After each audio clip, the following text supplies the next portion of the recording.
स्वरूप बौद्ध भी कहते हैं, हम अम्बेडकरवादी हैं, संघर्षों के आदी हैं, सीने ये फौलादी हैं, हम अम्बेडकरवादी हैं। तो हम बुलाना चाहते हैं अम्बेडकरवादियों को संघर्ष की राह पर चलने की बात सिखाने वाले शांति स्वरूप बौद्ध जी को। भारत में तथागत बुद्ध के संदेश को लोगों तक पहुंचाने के लिए अहम काम करने वाले सम्यक प्रकाशन के संस्थापक और बौद्ध चिंतक शांति स्वरूप बौद्ध जी।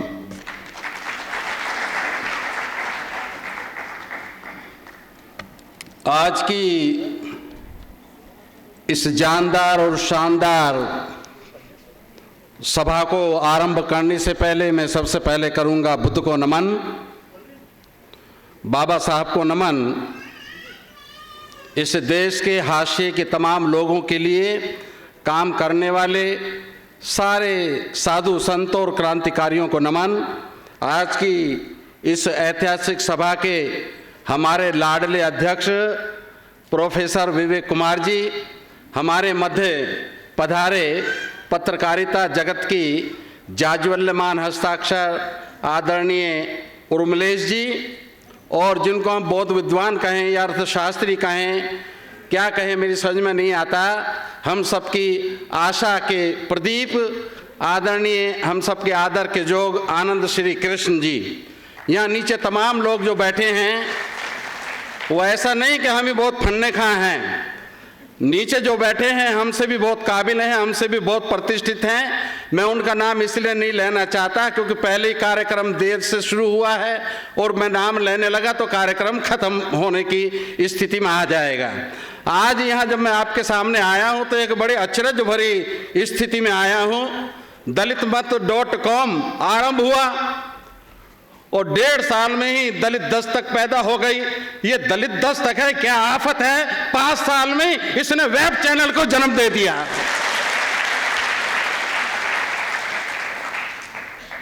दलित दस्तक, हम जब छोटे थे Anglo Arabic higher secondary school Ajmeri gate पे तो हमारे पीटी के मास्टर जी दौड़ लगवाते थे और 10 पेड़ थे साहब, 10 पेड़ तक जाते जाते आदमी हाँफ जाता था और जब 10वें पेड़ पे जाके हाथ लगाता था और टीचर पूछता था कितने, तो वो कहता था 10 तक।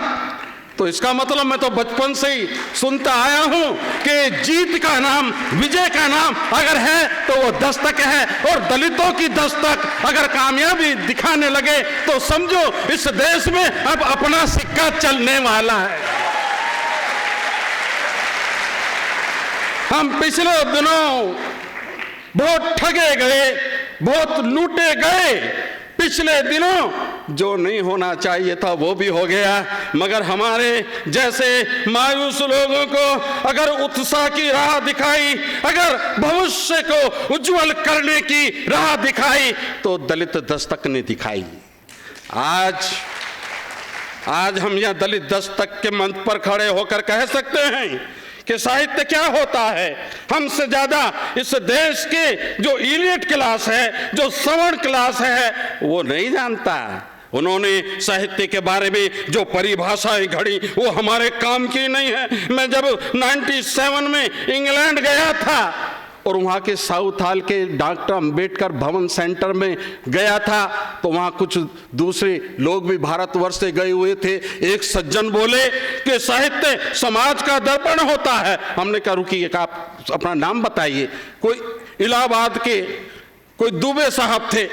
हमने कहा इतनी तो थोड़ा सा लिहाज करो कि आप इंग्लैंड में हैं, भारत में नहीं हैं। फिर बोला कि साहित्य समाज का दर्पण होता है। हमने कहा ये यहां मत बोलिए, ये साहित्य समाज का दर्पण आपके भारत में होता है, ये इंग्लैंड है। ये झूठ खाली भारतवर्ष में चल सकता है जिस देश के मीडिया की आंख दलित वर्ग को देखने के लिए बड़ी तत्पर रहती है और दलितों को कवर करने के नाम पे उस साहित्य की आंख फूट जाती है। तो साथियों, ये जो दलित दस्तक आया है, इसका जो कैमरा है और इसका जो लेंस है वो दलितों पर, आदिवासियों पर, पिछड़ों पर, किसानों पर, वंचितों पर, कहने का मतलब ये है हाशिए की जितने लोग हैं उनकी आवाज बन के आया है। और मैं कहते ना आजमाए को क्या आजमाना, जिसे एक बार आजमा लिया उसे क्या आजमाना। हमने क्या आजमाया?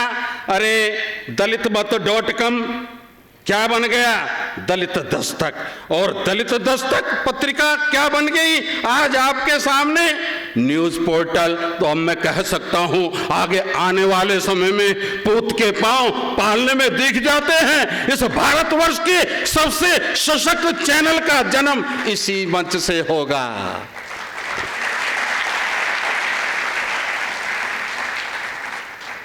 पत्रिकाएं सब्सक्रिप्शन से नहीं चलती। पत्रिकाएं जितना खर्चा झेलती हैं वो सारे के सारे अगर उसके पाठक अपना मूल्य दे भी दें तो नहीं चलती है। यद्यपि हमारे यहाँ एक बीमारी है, किसी के बाद 10 बार आप अखबार भेजो, मुझे बड़ा पुराना मर्ज है समाचार पत्रों से जुड़े रहने का।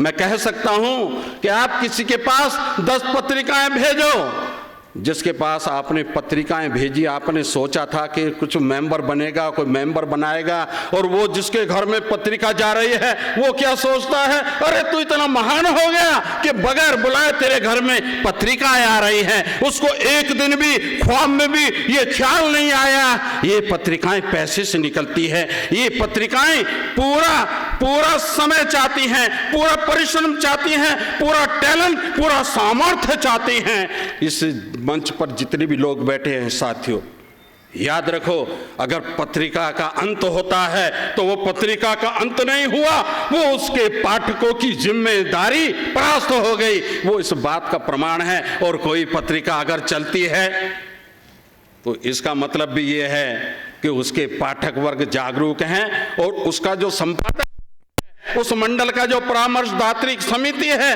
वो बहुत समर्थ है। मैं आपको बता दूं, जब अशोक दास दिल्ली में आए थे और मेरे पास जब उनका टेलीफोन आया था और मुझे पता नहीं था ये कौन बच्चा है, मगर जब उसने कहा कि अंकल जी हम एक पत्रिका निकालने जा रहे हैं, मैंने कहा बेटे बड़ी अच्छी खबर बताई। मुझे ऐसा लगा कि जैसे मेरे बदन में खून बढ़ गया। कारण यह है कि मैं बेशक बूढ़ा हो गया मगर सपने देखने की आंख अभी बहुत जवान है। वो जब वो किसी पत्रिका को निकलता देखती है, उसके प्रारंभ का समाचार पाती है तो दिल को बड़ी तसल्ली होती है। और जब किसी पता चलता है कि किसी पत्रिका ने दम तोड़ दिया तो मेरे यहाँ मातम पसर जाता है। कारण क्या है? कारण यह है कि पत्रिकाएं जब निकलती हैं वो अपना आपा खो बैठती हैं। हमारे प्रसिद्ध विद्वान आनंद श्री कृष्ण जी ने ठीक ही कहा कि जब पत्रिका निकलती है तो बड़ा संभल के चलना पड़ता है, बड़ा सावधान रहना पड़ता है। आलोचनाओं से डगमगाना नहीं होता और प्रशंसाओं से फूल करके पागल नहीं होना होता। पत्रिकाएं हमने देखा है, मैं तो पत्रिकाओं की मंडी दिल्ली में रहता हूं, बहुत पत्रिकाओं की हत्या होते देखी है। 2 पत्रिकाएं चल रही हैं मेरी दृष्टि में। एक पत्रिका मैत्री टाइम्स है जो लाख त्याग करने के बाद भी आज जिंदा है धर्म के क्षेत्र में, उसकी एक पहचान है। और एक हमारे समाज के सर्वांगीण विचारों को समेटकर अपनी बात को मजबूती के साथ इस राज सत्ता के महल पर दस्तक देने के लिए अगर कोई पत्रिका आई है तो वो अकेली दलित दस्तक है। जैसे आनंद श्री कृष्ण जी ने कहा ना कि एक अकेले दलित दस्तक से बात नहीं बनेगी, बहुत सारी दलित दस्तक चाहिए। मैं सम्यक प्रकाशन चलाता हूं, मैं भी कहता हूं, बार बार कहता हूं, अकेले सम्यक प्रकाशन से बात नहीं बनेगी। कितने हजारों प्रकाशन चाहिए, मगर कैसे प्रकाशन चाहिए? जिम्मेदार प्रकाशन चाहिए, गंभीर प्रकाशन चाहिए। आज पत्रिकाएं समाज को भ्रमित करने का जो काम कर रही हैं उन्हीं की मौत होती है, बेसमय मौत होती है। और अगर ये दलित दस्तक ने कामयाबी के साथ 5 साल पूरे किए हैं तो इसका मतलब यह है कि ये बाबा साहेब डॉक्टर अम्बेडकर के आंदोलन के प्रति समर्पण भाव से लगी हुई है। ये पत्रिका बिकने के लिए पैदा नहीं हुई है, ये पत्रिका अपने विचार के साथ टिकने के लिए पैदा हुई है। और ये पत्रिका ये पत्रिका जब तक निकलती रहेगी, ये पत्रिका जब तक टिकी रहेगी, आपकी भावनाएं इस सत्ता के गलियारों में जाकर के जो रास्ता भूल गए, जो सत्ता के गलियारों में जाकर सोने की सिक्कों में अपना ईमान खो बैठे, उनको भी रास्ते पे लाने का काम साहित्य करेगा, पत्रिका करेगी, पत्रकार करेंगे। साथियों, अपने पाठकों को अभी हम अपने आंदोलन से जोड़ नहीं पाए। ये पत्रिका उत्तर भारत की सफलतम पत्रिका, 15,000 इसके अंक छपते हैं। ये बड़ा आश्चर्यजनक है, मगर मंजिल अभी दूर है। इंडिया टुडे को देखो, आउटलुक को देखो और उनकी संख्या, पाठकों की संख्या को देखो, बड़ा दुख होता है। लोग कहते हैं बिहार में सबसे ज्यादा हिंदी पत्र पत्रिकाओं के पाठक हैं, बिहार में सबसे ज्यादा हिंदी की पत्र पत्रिकाओं के पाठक बिहार में। मैं क्या कहता हूं, वो पाठक कौन है? वो पाठक अटल बिहारी वाजपेयी जी की संतान नहीं है, वो पाठक दलित और पिछड़े हैं। ये दलित और पिछड़ों के दिमाग में आपने अपनी प्राथमिकताएं डाली नहीं, जनता को हमने अपना आंदोलन समझाया नहीं, अब मंचों पर कूदते रहे और एक विशेष वर्ग बन गया श्रोताओं का, उसी को ओढ़ लो, उसी को बिछा लो। नए लोग हम जोड़ नहीं रहे।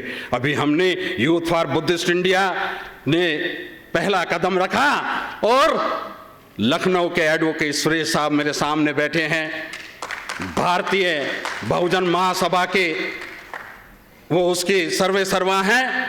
हमने कहा अपने समाज जो सो गया है, ऐन मौके पर आकर जो डगमगा जाता है, अगली परीक्षा से पहले आओ अपनी जनता को कुछ अपनी बातें समझाए। मुझे इस बात की बहुत खुशी है कि इसमें एडवोकेट सुरेश राव जी का त्याग है। यूथ फॉर बुद्धिस्ट इंडिया ने सही दिशा में कदम उठाया, ये भी गर्व का विषय है। विषय ये है कि अभी हमने 6 तारीख से आज के दिन तक 20 कैडर कैंप अपने उन मोहल्लों में लिए हैं जहां पर कभी हम गए नहीं।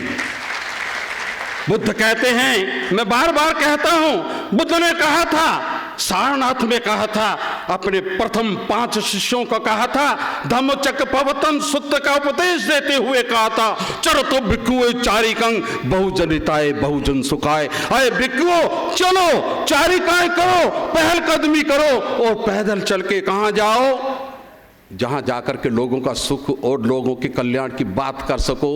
हम बुद्ध के इस संदेश को भूल गए और हमारे लोग दुश्मनों के सुंदर सुंदर चेहरे देख करके उनके चक्कर में फंस गए। मैं एक बात कहता हूं, एक उदाहरण कहता हूं, जिम्मेदार पत्रिका के मंच पे खड़ा हूं। मैं आपको कहता हूं, एक बच्चा है, उसकी माँ की साड़ी फटी हुई है, ब्लाउज फटा हुआ है, बाल में तेल डाले महीनों हो गए, उसकी आंख में भी ढीढ़ है, दांत उसके बाहर निकले हैं, काले रंग की है, चेचक के दाग हैं। उसकी गोद में एक बच्चा है जिसे वो रोज दूध पिलाती है।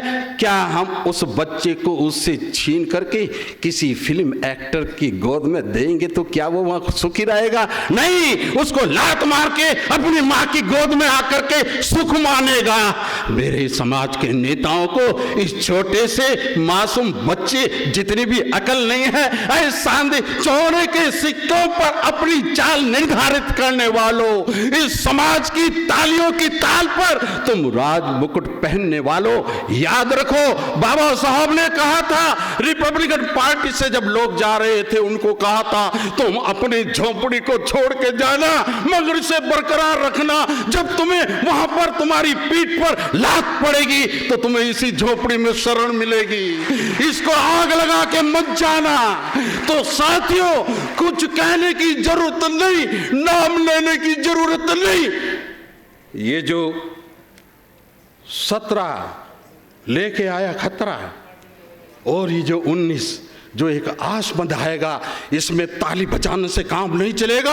अपने भाइयों के, रिश्तेदारों के, गांव वालों के घर जाना, अपनी प्राथमिकता समझाना और दलित दस्तक के माध्यम से उन चीजों को छपवाना।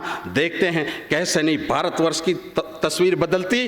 अरे तस्वीर बदलने वाले चाहिए। हम इस मंच से प्रणाम करते हैं उन नीग्रो लीडर्स को निगरो समझते हैं ना, अमेरिका के काले लोग कभी गुलाम थे अफ्रीका से, उनके हाथ पैर में हथकड़ियाँ डाल डाल के उनको बांध करके सामान की तरह ले गए थे।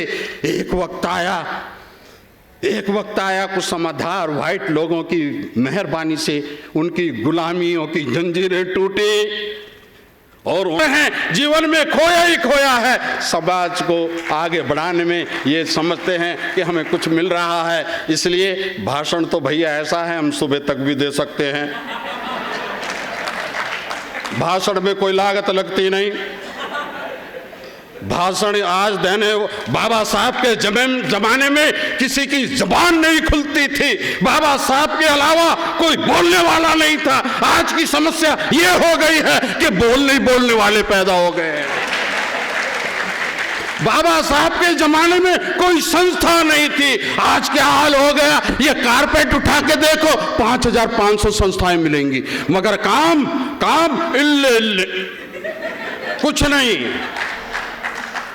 तो इसलिए दलित दस्तक एक उदाहरण है अपनी जिम्मेदारी को महसूस करने का। जब मैं पहले कार्यक्रम में आया था, मैं तो दिल्ली वाला हूं, दिल्ली से आया था। भाई अशोक दास जी बिहार के हैं, कुछ लोग बिहार के आए थे, कुछ लोग हरियाणा के भी थे। ये पहले साल की बात है और सफलता 5वें साल की ये है कि आज इस मावलंकर ऑडिटोरियम में सारा भारत मौजूद है। ये आपकी सफलता है। और सर विवेक जी, प्रोफेसर विवेक साहब, ये जो आपने स्थान चुना, 2 बात कहूंगा, बात खत्म, ज्यादा आपका दिमाग नहीं खाऊंगा। ये स्थान चुना क्यों महत्वपूर्ण है? बाबा साहब जब 1942 में वायसराय के एग्जीक्यूटिव के मेंबर बने, यानी कि लेबर मेंबर बने, मंत्री बने और दिल्ली में आए, तो पहली रात उन्होंने इस वीपी हाउस में गुजारी थी। यही परिसर है, आज वहां पर अपार्टमेंट बन गया। बाबा साहब के जमाने में हटमेंट होता था, 3 दिन रहे थे एंड ही गॉट अनकंफर्टेबल। उन्होंने कहा, क्योंकि वो तो मंत्रालय उन्हीं का था ना, मकान लेने का और देने का, उनको यहाँ से फिर वेस्टर्न कोर्ट जनपद पर ले जाया गया और वो कहानी लंबी है। ये बड़ा महत्वपूर्ण स्थान है। बाबा साहेब डॉक्टर अम्बेडकर का एक आंदोलन जो हम दलित दस्तक की मदद से आगे पहुंचाएंगे, वो क्या है?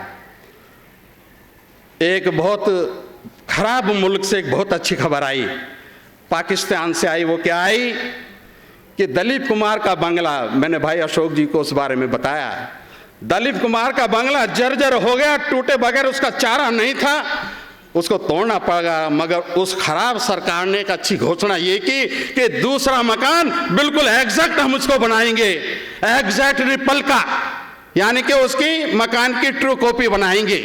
ये एक अच्छी खबर आई। अच्छी खबर किस लिए है?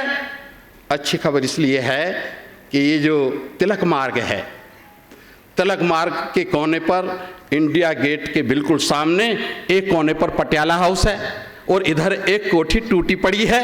और वो जो कोठी टूटी पड़ी है, वो कोठी वो है जिस कोठी में रह के मेरे बाबा साहब ने संविधान लिखा था। अब समझ लो, 26 अलीपुर रोड तो आपको मिल गया और शीला दीक्षित ने लिख के दिया था कि अभी 26 अलीपुर रोड में थोड़ी दिक्कत है आपको, ये 27 अलीपुर ले लो। और हमारे सामने उसने ये भी कहा था कि अगर ये मिल भी गया तो 27 नंबर आपकी है। तो साथियों, अगर आप अम्बेडकरवादी हो, वाकई संघर्षों के आदी हो, अब 27 अलीपुर रोड लेंगे और बाबा साहब ने जिस 1 नंबर 1 हार्डिंग एवेन्यू 1 तिलक मार्ग पर रह करके संविधान लिखा था, हिंदू कोड बिल की लड़ाई लड़ी थी और इस देश के सबसे मजबूत आदमी नेहरू के मंत्रिमंडल से त्यागपत्र दिया था, उस कोठी को जो तोड़कर इसलिए डाल दी कि कहीं ये अम्बेडकरवादी इस पर अपना दावा न ठोक दे। अब हम उस कोठी के लिए भी संघर्ष करेंगे। ये दलित दस्तक के मंच से ये बात कही जा सकती है। अगर आपको ये बात अच्छी लगे तो मुझे पता कैसे चलेगा? वाह जी वाह, ये दलित दस्तक के इतिहास में एक नया आयाम जुड़ेगा।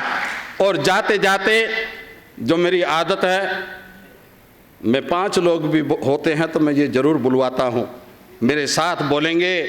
सब जानते हैं हम अम्बेडकरवादी हैं। भैया कोई संघर्ष भी कर रहा होगा तो घर में घुस जाएगा, जोर से बोलो। हम अम्बेडकरवादी हैं, हम अम्बेडकरवादी हैं, हम अम्बेडकरवादी हैं। सीने ये फौलादी हैं, सीने ये फौलादी हैं, सीने ये फौलादी हैं। जरा दलित दस्तक के लिए भी देखते कैसी ताली बजाते हो।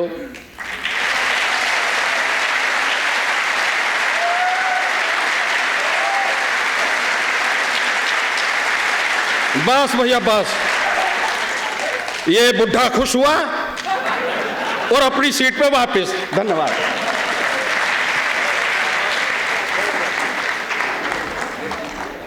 शुक्रिया। शांति स्वरूप बौद्ध जी, आपका बहुत बहुत शुक्रिया।